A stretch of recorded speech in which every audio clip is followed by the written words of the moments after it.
तो हम लोग यहाँ पर जीएसटी का प्रोजेक्ट पढ़ रहे हैं टैली के अंदर, और जीएसटी के सारे जो कंसेप्ट्स हैं उसको हम 1 बाय 1 यहाँ पर टैली में देख रहे हैं। और ये प्रोजेक्ट में अब तक हमने टोटल मिलाकर 12 पॉइंट्स पूरे कर लिए हैं। और जो लास्ट हमारा जो टॉपिक था वो बजट था।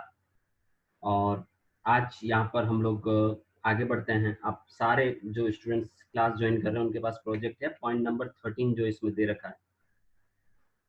एक टर्म लोन लिया एचडीएफसी बैंक से, और 10 लाख का लोन है, और वो आपने अपने सेंट्रल बैंक ऑफ इंडिया में जो आपका बैंक अकाउंट है उसमें आपने वो पैसा आपको रिसीव हुआ है 31 जुलाई को। तो देखिए, एक चीज आपको ध्यान देना है, लोन के ऊपर कोई जीएसटी एप्लीकेबल नहीं होता है। लोन, कोई भी लोन लेने या देने पे, तो ऐसे केस में आप लोन हो या सिक्योरिटी डिपॉजिट हो, उनके ऊपर जीएसटी की एप्लीकेबिलिटी नहीं होती। डिपॉजिट एसेट जो होती है, कई सारे लोग डिपॉजिट देते हैं, इनके ऊपर कोई जीएसटी एप्लीकेबल नहीं होता है। तो लोन एंड एडवांसेस पे कोई जीएसटी नहीं है। एडवांस पे जीएसटी होता है अगर सर्विसेज के अगेंस्ट में आप कोई सर्विस की सप्लाई के अगेंस्ट में एडवांस रिसीव करते हैं। ये टॉपिक मैं पहले भी डिस्कस कर चुका हूँ, और इसका प्रैक्टिकल आएगा इसमें प्रोजेक्ट में, जब मैं बताऊंगा कि किस तरह से आप एडवांस को यहाँ पर दिखा सकते हैं। जीएसटीआर 1 की लाइव क्लास में हमने ये पढ़ा था कि जीएसटीआर 1 में ये कॉलम होता है एडवांस के ऊपर जीएसटी की एप्लीकेबिलिटी का, और उसके बाद एडवांस एडजस्टमेंट का भी कॉलम होता है। तो अब ये इस प्रोजेक्ट में भी ये टॉपिक आएगा। चलिए देखते हैं हम लोग कि कैसे हम जो लोन लेने की एंट्री है उसको हम लोग यहाँ पर टैली में करेंगे। रिसिप्ट में होगी एंट्री, पैसा आया है, राइट। F6 और 31 जुलाई को आपने रिसीव किया, 31 जुलाई रखिए आप, चेंज मत करिए डेट को। और क्रेडिट में अब लोन लिया है आपने एचडीएफसी बैंक से, तो लोन फ्रॉम एचडीएफसी बैंक, एक लेजर क्रिएट कर लेते हैं, Alt+C, loan from HDFC bank.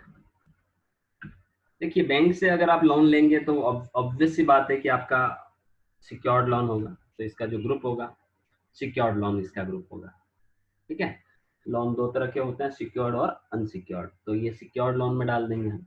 Secured loan भी ले सकते हैं, और हम लोन्स लाइबिलिटी में भी डायरेक्टली डाल सकते हैं कि ये हमारी लाइबिलिटी, जैसा भी आपको उचित लगे वैसा आप डाल सकते हैं ग्रुप, क्योंकि जो सिक्योर्ड और अनसिक्योर्ड लोन है वो भी लोन्स लाइबिलिटी के सब ग्रुप है। वैसे केस में आप लोन्स लाइबिलिटी ले लिया मान लो मैंने, और इन्वेंट्री वैल्यूज तो कभी यस नहीं करना होता, ध्यान देना। इन्वेंट्री वैल्यूज सिर्फ सेल और परचेज के लेजर में यस होता है। ठीक है, तो आपने और कुछ नहीं करना है यहाँ पर, आपको कोई जीएसटी डिटेल वगैरह डालने का जरूरत नहीं है, क्योंकि लोन पे कोई जीएसटी एप्लीकेबल ही नहीं होता। ठीक है, तो यहाँ पर आप कुछ भी ना लें, जीएसटी का कोई यहाँ पर आपको लेने का जरूरत नहीं है जीएसटी का। ठीक है, अननोन रख के आप सेव कर दो 10 लाख। तो मतलब आपको ये चीज ध्यान देना है कि जो लोन हम बिजनेस में ले रहे हैं या हम बिजनेस से लोन दे रहे हैं, तो इसके ऊपर हमारा हमें कोई जीएसटी की एप्लीकेबिलिटी होने वाली नहीं है। ठीक है, डेबिट में सेंट्रल बैंक आ जाएगा आपका, जिसमें ये पैसा आ रहा है आपका, तो central bank account debit to loan from HDFC bank, ये आपकी एंट्री होगी। Okay, central bank account debit to loan from HDFC bank, ये आपकी क्या होगी, ट्रांजेक्शन होगा। ठीक है, और आप इसे क्या कर दें, सेव कर दें। तो बहुत ही सिंपल एंट्री है यहाँ पर, bank account debit to loan from HDFC bank, तो आप इसको सेव कर दें।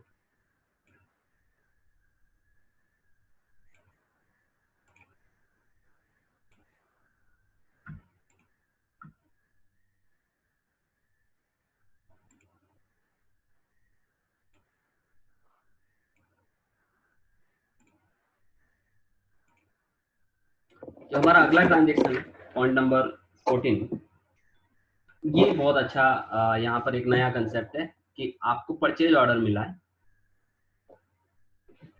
सॉरी परचेज ऑर्डर हमने दिया है। ठीक है, तो हमें परचेज ऑर्डर हमने दिया है, तो हमारे लिए परचेज ऑर्डर हो गया। परचेज ऑर्डर क्या होता है, गुड्स को परचेज करने के लिए आप अगर किसी पार्टी को ऑर्डर देते हैं, अगर हमें परचेज ऑर्डर मिल रहा है ना किसी और पार्टी से, तो वो हमारे लिए सेल्स ऑर्डर कहलाएगा।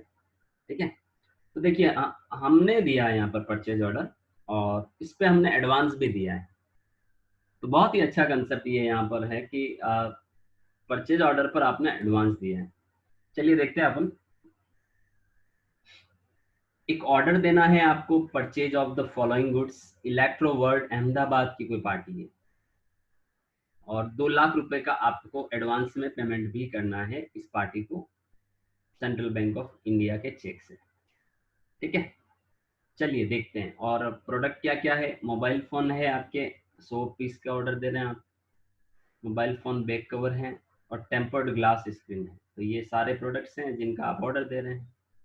तो देखिए यहाँ पर बहुत ही सिंपल है कि परचेज ऑर्डर के लिए आपको एंट्री भी परचेज ऑर्डर में करनी है। तो ऑर्डर वाउचर्स आपको यहाँ पर कहीं नजर आएंगे नहीं। इन्वेंट्री में जाओगे आप तो आपको कहीं पर भी देखिए कहीं ऑर्डर वाउचर आपको नजर नहीं आ रहे। अकाउंटिंग वाउचर में भी देखोगे ऑर्डर वाउचर नजर नहीं आ रहे। ऐसे केस में आप क्या करें कि जब भी आपको कोई परचेज ऑर्डर या सेल ऑर्डर मेंटेन करना हो तो आप F11 में जाइए। F11 के अंदर आप इन्वेंट्री में चले जाइए, F11 फीचर्स, ठीक है, और उसमें F2 करिए, इन्वेंट्री फीचर्स में जाइए। उसमें आप देखिए, उसमें आप ये देखिए ऑर्डर प्रोसेसिंग आपको एक ऑप्शन दिखता है। उसमें आप परचेज ऑर्डर और सेल ऑर्डर दोनों दिख रहे हैं। जॉब ऑर्डर प्रोसेसिंग भी दिख रहा है, ये जॉब ऑर्डर। तो ऐसे केस में आप परचेज ऑर्डर और सेल ऑर्डर यस कर दें। सेल ऑर्डर अपन में यस नहीं कर रहे हैं, परचेज ऑर्डर की जरूरत है अभी हमें, तो परचेज ऑर्डर यस कर देते हैं, Ctrl+A सेव कर देते हैं। जैसे आप ऑर्डर को, परचेज ऑर्डर को यस करके आए, आप देखिए इधर ऑर्डर वाउचर अलग से आ गया। Ctrl+F2 इज द शॉर्टकट की ऑफ द ऑर्डर वाउचर। और ऑर्डर वाउचर आया आपका अलग से, तो ऑर्डर वाउचर पे आपने क्लिक कर दिया, ये आपका परचेज ऑर्डर आ गया। देखिए ऑर्डर जो होते हैं, ऑर्डर के कोई ट्रांजेक्शन नहीं होते हैं। अकाउंटिंग में आपने पढ़ा होगा कि ऑर्डर की कोई एंट्री नहीं होती है। अगर आपने किसी को ऑर्डर दिया है या आपको गुड्स के लिए किसी पार्टी ने ऑर्डर दिया है तो आप उसका कोई ट्रांजेक्शन नहीं करते हैं। यही सिखाया होगा बेसिक मैनुअल अकाउंटिंग जब पढ़ा होगा तब। क्योंकि वो एक ट्रांजेक्शन नहीं होता, वो सिर्फ एक इवेंट होती है, बिजनेस इवेंट। क्योंकि कहीं किसी तरह से वो ट्रांजेक्शन इसलिए नहीं होता है क्योंकि कहीं कोई मॉनेटरी वे में कोई उसके ऊपर इफेक्ट नहीं पड़ रहा होता है बिजनेस के ऊपर। लेकिन हम टैली के अंदर ऑर्डर को मैनेज कर सकते हैं, और ये जो एंट्री करते हैं हम, ये भी कोई अकाउंटिंग या इन्वेंट्री को इफेक्ट नहीं करती। सिर्फ एक मेमोरेंडम के रूप में ये एंट्री टैली में हम लोग चढ़ा सकते हैं।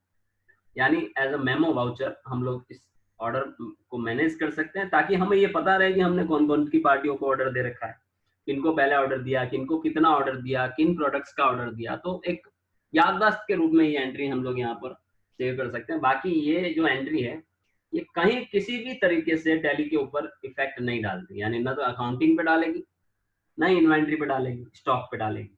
राइट। तो देखिए ऑर्डर की एंट्री करते हैं हम लोग। ऑर्डर दिया है 31 तारीख की, करेंगे ये। पार्टी नेम है इलेक्ट्रो वर्ल्ड। चलिए देखिए ये पार्टी है ऑलरेडी हमारा, यानी ऑलरेडी हमने ये इनके साथ ट्रांजेक्शन कर रखा है। इनको अगेन एक ऑर्डर दे रहे हैं हम, गुजरात की पार्टी है, ठीक है। और आगे यहाँ पर हम ऑर्डर डिटेल्स में कुछ नहीं डाल रहे हैं, कैसे क्या डिलीवरी वगैरह देने वाली है पार्टी हमें, ये सारा मोड और टर्म ऑफ पेमेंट वगैरह, डिस्पैच कैसे करेगी इसका आप चाहो तो ब्यौरा डाल सकते हो, अदरवाइज डालने की जरूरत नहीं है आपको। और ऑर्डर नंबर आपको दिखाना है, ठीक है। तो ऑर्डर नंबर हम लोग कुछ भी दिखा सकते हैं ऐसा, जैसे यहाँ पर तो दे नहीं रखा ऑर्डर नंबर, तो इससे मान लो परचेज ऑर्डर है तो मैं यहाँ डाल देता हूँ PO01, ठीक है, परचेज ऑर्डर -01। परचेज का लेजर यूज करें यहाँ पे। अब देखिए परचेज के लेजर में अब आपके सामने दो कंफ्यूजन रहेंगे हमेशा, एक तो इम्पोर्ट का, एक परचेज का। तो इम्पोर्ट का हम खुद ही समझ रहे हैं कि इम्पोर्ट का सिर्फ इम्पोर्ट के केस में लेजर यूज करना है, तो ऐसे केस में परचेज का लेजर हमें यूज करना है, ठीक है। नेम ऑफ आइटम, अब आइटम का नाम क्या है, तो आइटम नेम में जैसे मोबाइल फोन के लिए ऑर्डर दे रहे हो आप, मोबाइल फोन ले लीजिए। ड्यू डेट वो ऑटोमेटिकली वही डेट पकड़ता है जो आपकी वाउचर डेट होती है। तो जैसे 31 जुलाई का वाउचर डेट ले रहे हो तो ड्यू डेट वही लेगा, आप चाहो तो चेंज भी कर सकते हो। और क्वांटिटी डालनी है आपको तो आप डाल दीजिए 100 पीस का ऑर्डर दे रहे हैं, और जो आप मोबाइल मंगा रहे हो वो 8,500 रुपये उसकी मान लो प्राइस है, तो आपने 8,500 रुपये यानी 8,50,000 के मोबाइल फोन का ऑर्डर दे रहे हो आप। और mobile phone back cover, sorry, mobile phone back cover आपके हो गए 50 पीस मंगा रहे हो 40 के हिसाब से, ठीक है। और टेम्पर्ड ग्लास स्क्रीन, ये हम मंगा रहे हैं 100 और 22 के हिसाब से। So the total will be 8,54,200 rupees. See these are the product जिन्हें हम ऑर्डर कर रहे हैं, एंड इनकी वैल्यूज भी हमने डाल दी। कई बार ऐसा भी होता है कि हम जिन प्रोडक्ट की को ऑर्डर कर रहे हैं उनकी वैल्यू हमें नहीं पता है, तो आप बिना वैल्यू डाले भी एंट्री कर सकते हैं, लेकिन उसके लिए फिर एक ऑप्शन होता है जीरो वैल्यू एंट्री, जो कि F11 में जाके आपको यस करना पड़ता है, इन्वेंट्री फीचर्स में जाके, तब जाके आप जीरो वैल्यू पे भी कोई एंट्री कर सकते हैं। और ऑर्डर के केस में एंट्री, ऐसी एंट्रीज होती भी है जहां पर आपको क्वांटिटी तो पता है कि आप जिन चीज़ों की ऑर्डर कर रहे हैं उनकी क्वांटिटी आपको पता है, बट उसकी वैल्यू नहीं पता होती, क्योंकि वैल्यू तो तब पता पड़ेगी जब पार्टी आपको भेजेगी और बिल भेजेगी। तो ऐसे केस में हमें सपोज पता है कि हमें कौन सा प्रोडक्ट मंगवाना है और उसकी क्या प्राइस चल रही है, तो हमने ये ऑर्डर दिया है टोटल मिलाकर 8,54,200 का, ठीक है। इसको सेव कर दिए, इसमें कोई टैक्स वैक्स नहीं लगता है, ध्यान देना। टैक्स सिर्फ इनवॉइस बनाते हैं तो लगता है, यानी टैक्स का मामला कब आता है, जब आप इनवॉइस प्रिपेयर करते हैं। परचेज में और सेल के अंदर आपको टैक्स का यूज कर सकते हो, अदरवाइज किसी भी आपको ऑर्डर में या चलान वगैरह में टैक्स नहीं ऐड करने का, ठीक है। और आप इसे सेव कर दीजिए। देखिए परचेज ऑर्डर की एंट्री कर लिया आपने, ओके। और इसके साथ एक चीज है कि 2 लाख रुपए एडवांस दिए हैं चेक से पार्टी को, मतलब पेमेंट हुआ है। अब पेमेंट में क्या हो रहा है, यहाँ पर इलेक्ट्रो वर्ड को आप डेबिट कर दो 2 लाख रुपए से। और अब देखिए बिल वाइज डिटेल पूछता है ये, तो बिल वाइज डिटेल में आप यहाँ पर मेथड ऑफ एडजस्टमेंट पूछ रहा है कि भैया क्या हो रहा है ये, तो मैं बता दूं एडवांस दिया मैंने, ये एडवांस ले लीजिए। This is the very important, when you maintain bill wise detail for the party, for the debtor creditor, तो आपको हमेशा बिलिंग डिटेल यानी मेथड ऑफ एडजस्टमेंट दिखाना होता है। अब देखिए मेथड ऑफ एडजस्टमेंट में जो 4 ऑप्शन दिख रहे हैं आपको, एडवांस, एडवांस कब आप लेंगे, जब आप किसी पार्टी से एडवांस दे रहे हैं या ले रहे हैं। अगेंस्ट रेफरेंस, अगेंस्ट रेफरेंस कब लेंगे, जब आप किसी पार्टी से कोई पैसा रिसीव कर रहे हैं किसी बिल के अगेंस्ट में, तब आपको अगेंस्ट रेफरेंस लेना है। पैसा दे रहे हैं या ले रहे हैं, मान लो मैं किसी पार्टी को 50,000 दे रहा हूँ, क्योंकि 1 लाख का माल मैंने उससे ले रखा था, अब उसके अगेंस्ट में मैं उसको 50,000 दे रहा हूँ, तो पहले बिल बन चुका है उस पार्टी का, अब आप अगेंस्ट रेफरेंस उसको पे कर रहे हैं। तो अगेंस्ट रेफरेंस तब लेना है जब हम किसी को पेमेंट करते हैं। न्यू रेफरेंस तब लेना है जब बिल इनवॉइस बनाते हैं, आप बिल बनाते हैं। परचेज या सेल के केस में हम लोग इसको न्यू इनवॉइस लेते हैं, क्योंकि न्यू रेफरेंस लेते हैं, क्योंकि वो नया बिल बना रहे हैं, हम रेज कर रहे हैं वहाँ।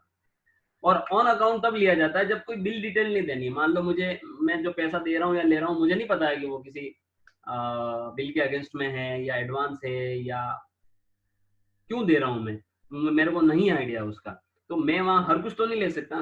तो ऐसे केस में ऑन अकाउंट ले लीजिए आप, ताकि वो आपसे पूछेगा ही नहीं कि भाई कैसे क्या किया है, वो ऑन अकाउंट सेटल कर देगा। तो ये तब लिया जाता है जब आप बिलिंग मेंटेन नहीं करना चाह रहे हो और आप स्पेसिफाई नहीं करना चाह रहे हो हुआ क्या एक्चुअल में, तब आपको ऑन अकाउंट लेना होता है। सो एडवांस लेंगे यहाँ पर हम, और एडवांस का नंबर जैसे डाल देते हैं एडवांस, तो अपन डाल देते हैं ADV 01, ठीक है। मान लो ये एडवांस जो हम ले रहे हैं इसका हम नाम क्या डाल देते हैं, ADV 01, ठीक है। और सेव कर देते हैं इसको, और क्रेडिट में सेंट्रल बैंक से हम चेक पे कर रहे हैं। अब देखिए एक चीज बता देता हूं मैं आपको, गुड्स का ऑर्डर दिया आपने, और गुड्स के ऑर्डर में जो आप एडवांस देते हैं उस पे GST नहीं बनता है। गुड्स के ऑर्डर पे जो एडवांस देते हैं उस पर कोई GST, आपका GST की एप्लीकेबिलिटी नहीं होती है, राइट। तो ऐसे केस में क्या होगा कि यहाँ पर अगर देखिए, यहाँ पर एक चीज बता देता हूँ मैं, अगर आप GST देते हैं तो नेचर ऑफ पेमेंट में आपको यहाँ पर बताना पड़ता है advance payment under reverse charge.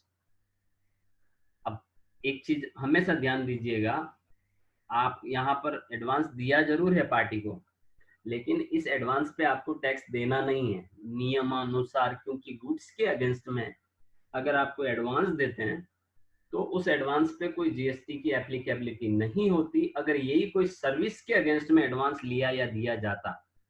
अब देखिए एडवांस देने वाले को तो GST देना नहीं है, क्योंकि एडवांस हम दे रहे हैं, हमें थोड़ी GST देना है। वो लाइबिलिटी किसकी जाती है, वो रेसिपिएंट की जाती है, सामने वाले की जाती है। तो इस एडवांस पेमेंट पे वैसे तो GST आपकी लाइबिलिटी बनती नहीं है, ठीक है, लेकिन गुड्स के अगेंस्ट में तो वैसे भी नहीं बनती है, और वैसे भी पेमेंट करने वाले के ऊपर नहीं बनती है, इस रेसिपिएंट के ऊपर बनती है। तो अगर यही एडवांस किसी सर्विस के अगेंस्ट में होता तो जो पार्टी है ना इलेक्ट्रोवर्ड, उसको जीएसटी पे करना पड़ता है, तो उसकी टेंशन हो जाती है, राइट। तो यहाँ पर हम लोग इसको कुछ भी नहीं लेना है, बहुत सिंपल सी एंट्री करनी है, इलेक्ट्रोवर्ड अकाउंट डेबिट, जिसमें आपको रेफरेंस में एडवांस लेना है और टू बैंक ले लेना है। तो ऐसे केस में ये आपका एडवांस की एंट्री हो जाएगी। चेक नंबर दे रखा है क्या? बिल्कुल दे रखा है, ले लेते हैं 214084। This is the instrument number and this is the instrument date. Okay, आप इस एडवांस की एंट्री कर दीजिए। देखते हैं क्या मैंने कोई एडवांस ये जो 2 लाख दिया, इसका कोई इफेक्ट पड़ेगा। सबसे पहले तो देखिए परचेज ऑर्डर का इफेक्ट बताता हूँ मैं आपको। स्टॉक समरी में जाइए गेटवर्क टैली से। परचेज ऑर्डर में मोबाइल फोन भी था, याद है आपको? चलिए मोबाइल फोन में जाइए, जुलाई में चलते हैं। चलिए मेरे को आप यहाँ पर बताइए कि ये जो इनवर्ड है, यानी जो हमने माल मंगाया हुआ है अब तक, तो इसमें कहाँ वो मोबाइल फोन के 100 पीस का ऑर्डर और दिख रहा है आपको? 8.5 लाख का। देखिए वाउचर टाइप में आप देखो, यहाँ पर परचेज दिख रहे हैं तीनों, लेकिन परचेज ऑर्डर वाला वाउचर नहीं दिख रहा है यहाँ पे, और दिखेगा भी नहीं, क्योंकि ऑर्डर तो कोई इन्वेंट्री पे तो इफेक्ट डालता ही नहीं, अकाउंटिंग पे इफेक्ट डालता है। तो ऑर्डर सिर्फ एक मेमोरेंडम है, मेमोज है।